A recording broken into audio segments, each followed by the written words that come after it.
दोस्तों नमस्कार, जय हिंद, वंदे मातरम। एक बार फिर मैं आपके सामने हाजिर हूँ जय जवान का ये अगला एपिसोड लेकर।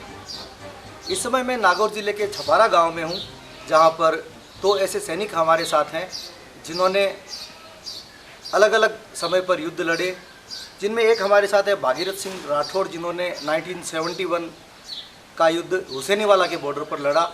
वहीं हरदयाल जी हमारे साथ हैं, जिन्होंने 1999 का कारगिल का युद्ध लड़ा। दोस्तों, हमारे लिए वो हर सैनिक महत्वपूर्ण है जिसने देश के लिए अपनी सेवाएं दी है, और ख़ास तौर पर जिन्होंने युद्ध लड़े हैं। सबसे पहले बात करते हैं भागीरथ सिंह जी राठौड़ से, जो 1971 में पाकिस्तान के साथ हुए युद्ध में मोर्चे पर थे। आपका बहुत बहुत स्वागत है भागीरथ सिंह जी। 1971 की लड़ाई में आपके किस तरह के क्या अनुभव है? ऐसा है कि जब 3 दिसंबर 1971 में वार हुआ रात को 8 बजे, तो हमारे ऊपर शेलिंग आई। वहाँ की मीडियम का फायर आया और पूरी रात हम जगते रहे। उसके नेक्स्ट दिन हमारे आसपास की बिल्डिंग गिर गई, एक पानी की टंकी गिर गई, और उसके नेक्स्ट दिन वहाँ से हमने लोकेशन बदली कर दिया। और 7 तारीख को हमारे कमांडिंग ऑफिसर साहब लेफ्टिनेंट कर्नल LT फर्नांडिस वो घायल हो गए। वो पाकिस्तान के मोर्चों में पानी खोलाने के लिए एक इंजीनियर के कैप्टन साहब को लेकर वहाँ गए। उनके साथ में उनसे 200 मीटर पीछे मेरी जीप थी, जिसमें मैं उनका CO साहब का ऑपरेटर था। हम 200 मीटर पीछे थे। CO साहब ने थोड़ा सा लाइट किया तो CO साहब के दाहिनी पैकेट के ऊपर गोली लगी। उससे वो उनका ईसा मसीह का फोटो था, हमने देखा सुबह। वो फोटो फिसल करके 8 की बजाय नीचे साइड से गोली लगी, जिससे वो बच गए। वो तो 7 तारीख को दिल्ली रात को ही चले गए, 8 तारीख को दूसरे CO साहब आ गए। फिर हम तो 17 तारीख तक इधर उधर लोकेशन बदली करते रहे और सपोर्ट फायरिंग देते रहे।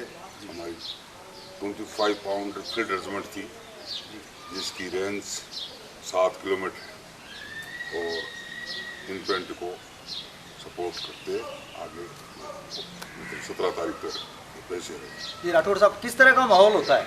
आम आदमी एक पटाखे से जहाँ डर जाता है, तो वहाँ एक युद्ध में बहुत सारे धमाके होते हैं, खून खराबा होता है, दुश्मन की तरफ भी हमारी तरफ भी। किस तरह का माहौल होता है, और आपने जो उस समय जो चीज़ें महसूस की उसके बारे में थोड़ा जानना चाहूँगा। मैं फर्स्ट डे नाइट में हमारे को थोड़ा सा डर लगा। उसके बाद 17 तारीख तक जैसे कोई लड़ाई नहीं लड़ रहे, कोई चिंता ही नहीं, बिल्कुल माइंड ऐसा हो गया, मतलब कोई चिंता नहीं, कोई डर नहीं। और जगह जगह लोकेशन बदली कर करके और हम फायर करते रहे।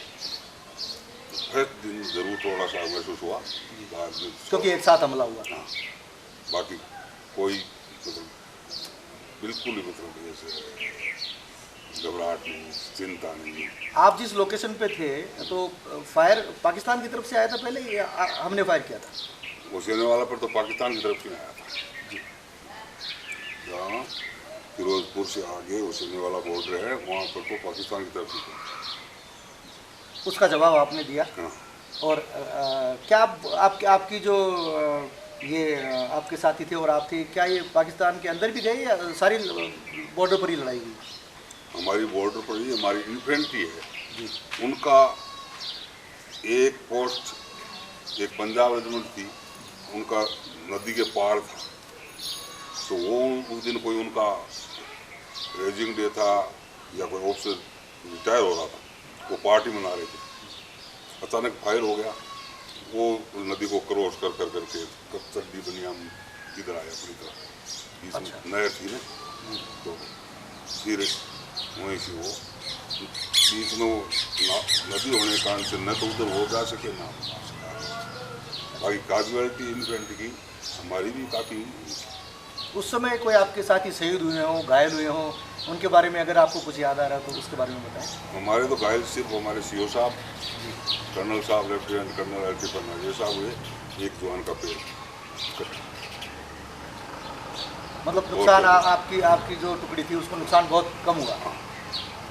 नुकसान होता अगर हम टाइम पर वो लोकेशन नहीं बदली होती है, जैसे अभी यहाँ पर डिप्लाई हैं, उस टाइम पर अगर हम उस जगह से 2 किलोमीटर दूर नहीं जाते तो उस जगह पर एकदम ही शेलिंग आया, सभी खत्म हो सकते थे, लेकिन आप लोकेशन बदलते रहे इस तरह से। सर क्या पाते हैं, एक समय था जब आर्मी में बहुत सारी सुविधाएं नहीं होती थी और आप उस समय आर्मी में थे, और आज बहुत ज़्यादा परिवर्तन आ चुका है। किस तरह का क्या मानना है आपका कि अभी और पुराने समय में क्या फ़र्क है? ऐसा है साहब कि अभी बहुत फैसिलिटी है, तनख्वाह भी है जी, और सुविधा भी है, आने जाने का हवाई जहाज़ों तक जा रहे हैं। हमारे टाइम में 1968 अक्टूबर में मैं लेह में पोस्टिंग ली, वहाँ का अलाउंस था 40 रुपये, आज अलाउंस है 30,000 जी।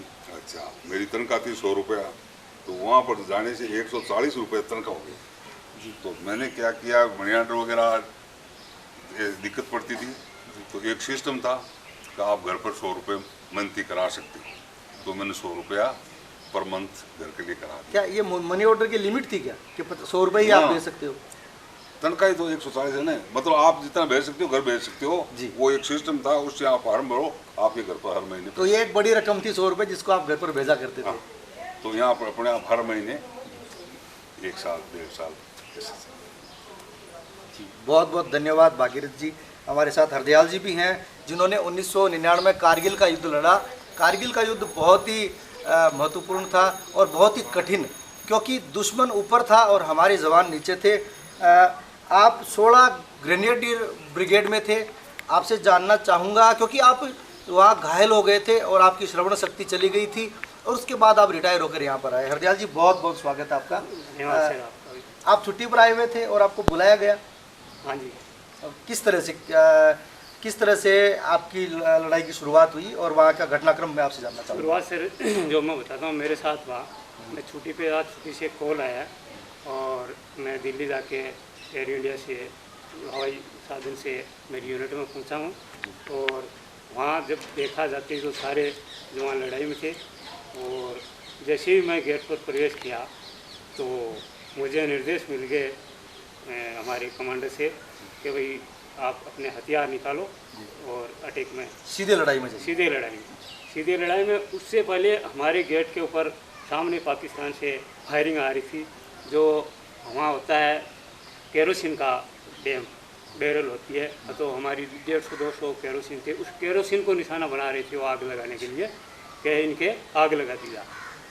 फिर हमें हथियार निकाल के और रात को 8 बजे रवाना हो गए। उससे पहले हम अलग अलग लड़ाई में जाके आ गए, और जो हमारे कमांडर साहब थे आगे चल रहे थे, वो 501 जो पोस्ट था टेलोरिंग पहाड़ी के सामने टाइगर हिल के, तो वहाँ हमारे को टास्क मिला और कैप्टन साहब घायल हो गए लड़ाई में। और रात को हमारा अटैक 29 और 30 जून को चला। 30 जून को हमारा उसमें मैं घायल हुआ। 30 जून को हमें वो दुश्मन सामने थे और हम लोग ऐसे पहाड़ी थी खड़ी नाले के पास से, तो ऊपर हम चढ़ रहे थे बार बार, हमारे ऊपर फायरिंग आता। उससे पहले हमारे को सेकंड राजपूत घायल जवानों को लेके आ रही थी, उसने हमारे को बोला कि आपके ऊपर बड़ा फायर होने वाला है, आप थोड़े से डायरेक्शन चेंज करो।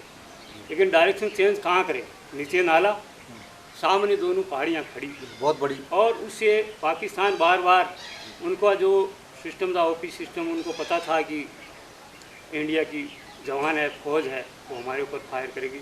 हमारे बंदे यंग जवान थे सारे, वो बार बार फायरिंग कर रहे थे। क्यों अटैक इतने जगह जगह पोस्टों पर थे कि 20-20 के ग्रुप में ही चल रहे। जी, आपके कमांडर कौन थे? कमांडर थे हमारे सत्येंद्र सांगवान कैप्टन साहब, जो इस युद्ध में घायल हुए।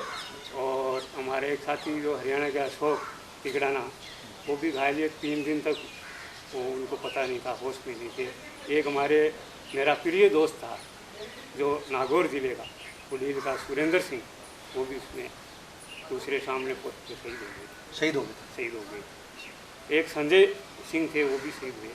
ये कहाँ के? संजय सिंह हरियाणा के थे। और नीचे एक मोहन कटार थे LMG के फायर, वो भी शहीद हुए। हरदयाल जी, दुश्मन ऊपर था कारगिल में। हाँ जी। आम जानकारी यही मिलती है, आप नीचे थे, हाँ जी।